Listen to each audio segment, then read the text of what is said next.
Hey, Bible nerds, this is Dr. Manny Arango. Welcome to the Bible Department podcast powered by Arma. We are walking through the entire Bible in a year. You can go to the description or thebibledepartment.com to download a reading plan and join the journey.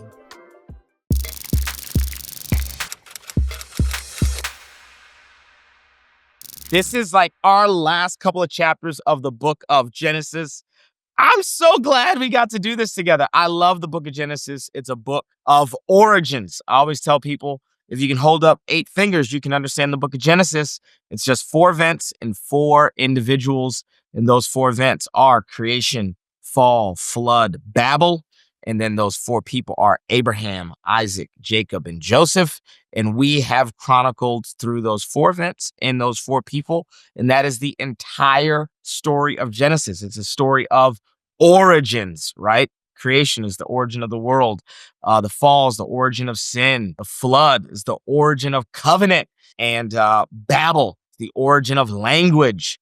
And then we get the origin of God's chosen family. This one man named Abraham becomes a family, which becomes a tribe, which is going to become a nation. And so the book of Genesis is awesome, and we have made a fun trek through it. Hey, if you have not done today's reading, if you have not read Genesis chapters 47, 48, 49, and 50, then pause this audio, stop this video, go do the reading for the day. 4 chapters. It won't take you long. If you've done the reading for today, I'm proud of you. We are going to dive into some context clues, some nerdy nuggets, and a timeless truth like always. First, let's start with context clues, okay? What happens is that really this is the end of Jacob's life, okay? We're going to get the death of Jacob, which we're going to focus on for a good chunk of time. Immediately, Genesis chapter 48, verse 5. Always got to get stuff in logos. Before Jacob is going to bless all of 12 of his sons, we're going to get individual blessings for each son. He actually is going to bless Manasseh and Ephraim. These are Joseph's boys. So if you're wondering to yourself, why have I never heard of like the tribe of Joseph, right? You've heard of the tribe of Judah. You've heard of the tribe of Levi. You've heard of the tribe of Reuben and Simeon. As we continue with the story, especially if you get in a book like Numbers, the tribes are going to be a big, big deal. But you never get the tribe of Joseph because Joseph actually gets a double portion. Joseph is going to get 2 tribes. There is no tribe of Joseph, but you're going to get the tribe of Ephraim and Manasseh. So Joseph's boys actually take the place of his one tribal allotment. So really, and I know a lot of people don't typically admit this, there's technically like 13 tribes of Israel because you're gonna lose one. You're gonna lose Joseph's tribe, which gets you down to 11. But you're gonna add 2 more. You're gonna add Ephraim and Manasseh. And a lot of people consider these half tribes, but anyway, that's getting into a lot of minutia that you don't need to get into. Chapter 48, verse 5 starts out with this. This is Jacob talking. Now then, your sons born to you in Egypt, before I came to you, here will be reckoned as mine. Ephraim and Manasseh will be mine, just as Reuben and Simeon are mine. So the NIV here is translating this a little interesting. It says, just as Reuben and Simeon are mine. That's not what Jacob's actually saying. What he's saying is Reuben and Simeon have royally screwed up. And so actually, I'm just going to take your boys. My grandsons are now going to take the place of my firstborn sons. Now, you can like really see this when we skip all the way to chapter 49. We start reading in verse 3. Reuben, you are my firstborn, my might, the first sign of my strength, excelling in honor, excelling in power. Turbulent as the waters, you will no longer excel. This is not a good blessing. For you went up onto your father's bed, onto my couch, and defiled it. Remember, Reuben is going to have sex with Bilhah, which was Rachel's maidservant, which Jacob had sexual relations with this woman and had children with this woman. And this is why Reuben, the firstborn, is not going to get the birthright or the blessing of the firstborn. So Reuben, you're out. Okay. Next, Simeon and Levi are brothers. Their swords are weapons of violence. Let me not enter their council. Let me not join their assembly. For they have killed men in their anger and hamstrung oxen as they pleased. Cursed be their anger so fierce and their fury so cruel. I will scatter them in Jacob and dispense them in Israel. So it's not, if we go back up to chapter 48, verse 5, it says it's not just as Reuben and Simeon are mine. Literally, he's saying they are Reuben and Simeon to me. Ephraim and Manasseh, your boys, Joseph, are the new Reuben and Simeon to me. Essentially, these boys ain't my boys. These sons have completely, embarrassed me and embarrassed our family, and I'll just take Ephraim and Manasseh as replacements for these kids. The NIV softens the language, but culturally, what's actually happening is that Jacob wants to make sure that Ephraim and Manasseh receive a blessing. Because if you go down to chapter 49, Reuben, Simeon, and Levi do not get blessed by their father, Jacob. I just read the full, version of what gets said. These are not blessings. So now the first son to get blessed is Judah. Okay, here's what it says for Judah. Judah, your brothers will praise you. Your hand will be on the neck of your enemies. Your father's sons will bow down to you. You are a lion's cub, Judah. You return from the prey, my son. Like a lion, he crouches and lies down. Like a lioness who dares to rouse him. The scepter will not depart from Judah. That's a key line. That's a messianic line. That means that Jesus is going to come from the tribe of Judah. The scepter will not depart from Judah, nor the ruler's staff from between his feet, until he to whom it belongs shall come. This is Jesus. And the obedience of the nations shall be his. He will tether his donkey to a vine, his colt to the choicest branch. He will wash his garments in wine, his robes in the blood of grapes. His eyes will be darker than wine, his teeth whiter than milk. So the promise or the blessing that Judah gets is to Judah, but really it's a prophecy about the tribe of Judah and the fact that the tribe of Judah is going to be responsible for the birth of the Messiah, okay? And this is going to be read messianically, especially through the prophets. Prophets are 100% are going to believe that the Messiah is going to come from the line of Judah, which is exactly what happens. This is why genealogies are super important when you get into books like Luke and Matthew, because they're going to prove that Jesus comes from the line of Judah, from the line of David. David is going to get born from the tribe of Judah. If you think about this, God starts out with a big, huge people group, singles out Abraham. And then from Abraham, he creates a family, and he creates a tribe, and he creates a nation.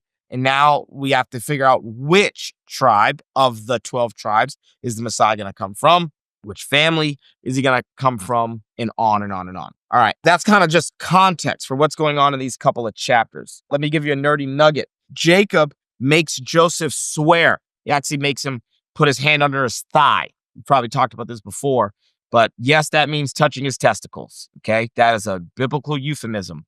Hand under the thigh means you are going to testify.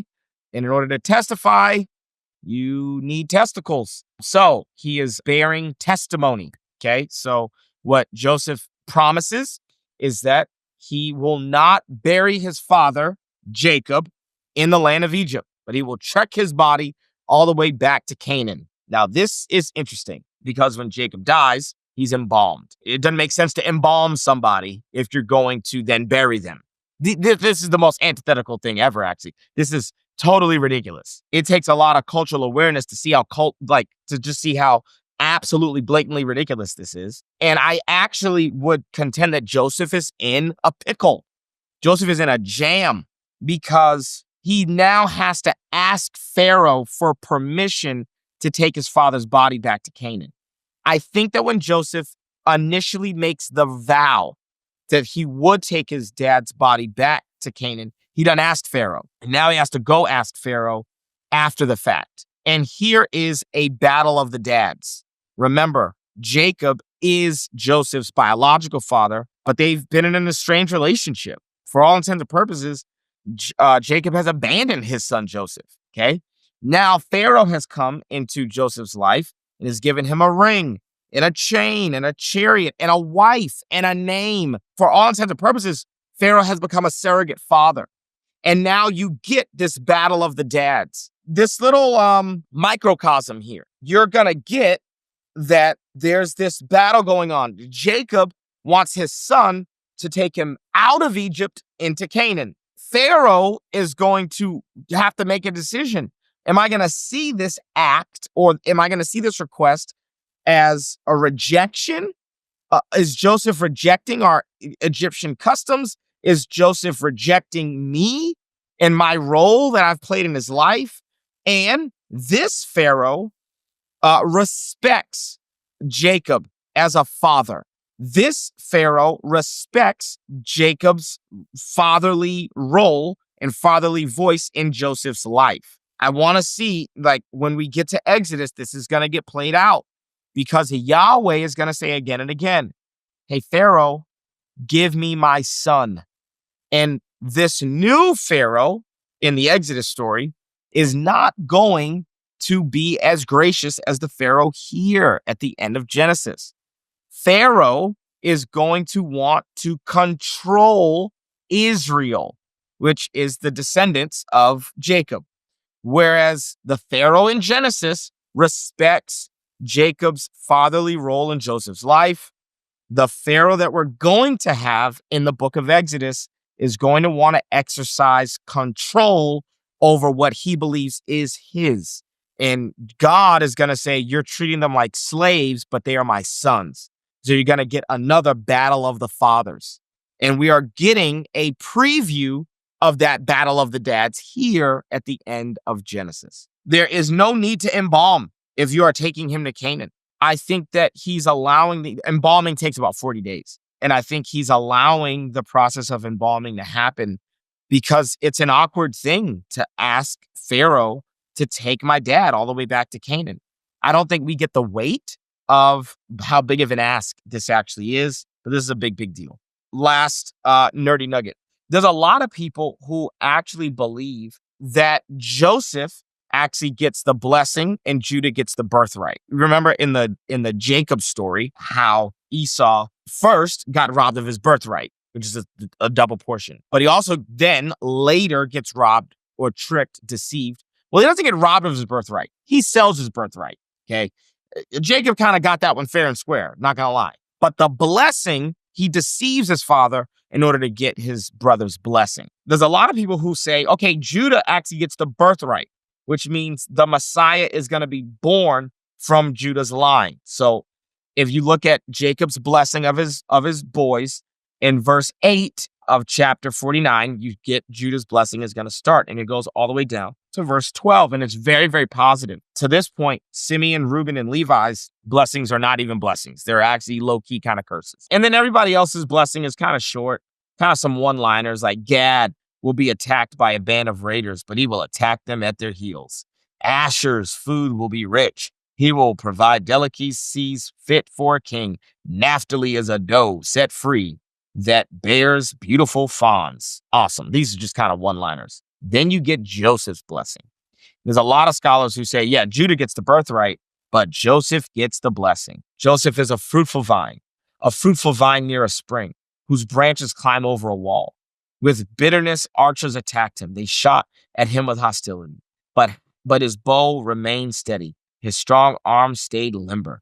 Because of the hand of the mighty one of Jacob, because of the shepherd, the rock of Israel, because your father's God who helps you, because the Almighty who blesses you with blessings of the skies above, blessings of the deep springs below, blessings of the beast and womb, of the breast and womb. Your father's blessings are greater than the blessings of the ancient mountains, than the bounty of the old hills. Let all these rest on the head of Joseph, on the brow of the prince among his brothers.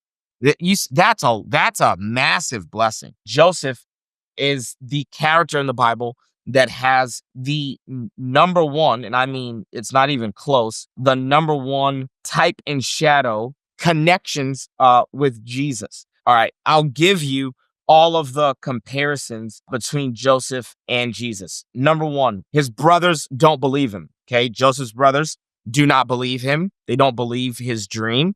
And Jesus' brothers don't believe him. Number 2, Hebrews chapter 4:15 says that Jesus is tempted in every way, but is without sin. Joseph was tempted and was without sin. Jesus is falsely accused. They have to find people to get false claims. The chief priests and the elders have to get liars, people that bear false witness in the trial against Jesus. Joseph is falsely accused by Potiphar's wife. He goes to prison for no good reason. He's actually innocent. So his brothers don't believe he's innocent. He's tempted and he's falsely accused. Joseph is condemned with criminals. Okay, he's specifically condemned with 2 criminals. One criminal is going to die, and one criminal is going to be restored. Okay, the cupbearer and the baker. Jesus is condemned with 2 criminals. One who Jesus says, you'll be with me in paradise today, and the other who is going to die because he's mocking Jesus. Joseph is stripped of his robe and sold for silver. Jesus is going to be stripped of his robe on the cross and sold for silver. How many pieces of silver? 30 pieces of silver. By whom? Joseph is betrayed by Judah, who, if you translate Judah into Greek, that word is Judas. Okay, so Jesus is betrayed by Judas for 30 pieces of silver, and Judah negotiates 30 pieces of silver for his brother Joseph. Joseph is thrown into a pit, thrown into a cistern, and they come back the next day thinking that he's going to be dead, but he's not. He's actually alive. Jesus, come on, I could preach that, baby. Jesus thrown into a pit. They come back after he is dead on Friday. They come back on Sunday, believing that he's going to be dead, but he is risen from the grave. And finally, by the end of Joseph's story, his brothers finally bow. They do. They come to him not knowing his real identity, but they bow. In Philippians chapter 2, verse 10 says that every knee will bow and every tongue will confess that Jesus Christ is Lord. If you're looking for an Old Testament character that actually has the most similarities in terms of types and shadows to Jesus, it is our brother Joseph. Bible Department family, it's Dr. Manny Arango. And first thing I want to say is that I'm proud of you for completing the New Testament. You did it. And now that we're in the Old Testament, I hope that looking at Genesis and Exodus from an ancient perspective and worldview has kind of like opened your eyes. Well, I got news for you. If you've enjoyed some of the interpretations that I've brought to the table from Genesis, then that's just the tip of the iceberg. This entire book, Crushing Chaos, was written from an ancient hermeneutic. I'm looking at stories like the flood, Adam and Eve, from the perspective of an ancient person. And we've got an event coming up on April 26th, where I'll take a lot of the content from this book and I'll turn that content into live lectures. You don't want to miss it. You can actually register for that event right now. The link is in the description. And more than content, I think what you'll find as we gather together in Nashville are like-minded believers and friends in a community of people that you don't just watch content with online, but you can get to know in person. I'd love to see you in Nashville. I'd love to hug you, high five you, and I'd love to nerd out together for one day as we come together in Nashville to learn about how to crush chaos. I'll see you in Nashville. Peace. All right, let me give you our timeless truth for the day. It actually comes from Genesis chapter 49, verse 27, and it is the blessing of Benjamin. Genesis chapter 49, verse 27 says this: Benjamin is a ravenous wolf. In the morning, he devours the prey. In the evening, he divides the plunder. Man, I have memorized that verse. Actually, I've committed it to memory.